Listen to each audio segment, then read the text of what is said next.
O ngayon, mag-test naman tayo ng thermostat na para sa microwave. Depende sa laki ng makina, ang motor. Kasi ang thermostat may pwede sa ginagamit ng washing machine, uh, dryer, at saka microwave. Ito, yan, may tunog. Yan ang buo.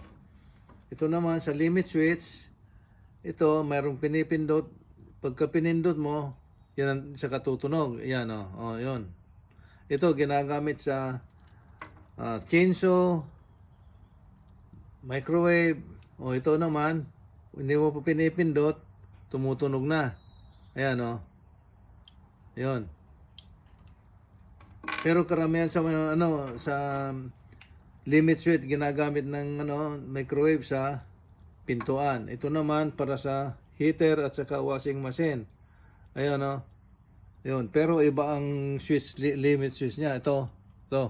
Ang switch niya. Yun Yan. Yan. Kaya itong mga limit switch na to para sa pintuan ng microwave. Itutusok niya yan. Yun ang kung hindi umandar o aandar. Yan. Tingnan nyo to. Yan, tumutunog. Yan. Sige.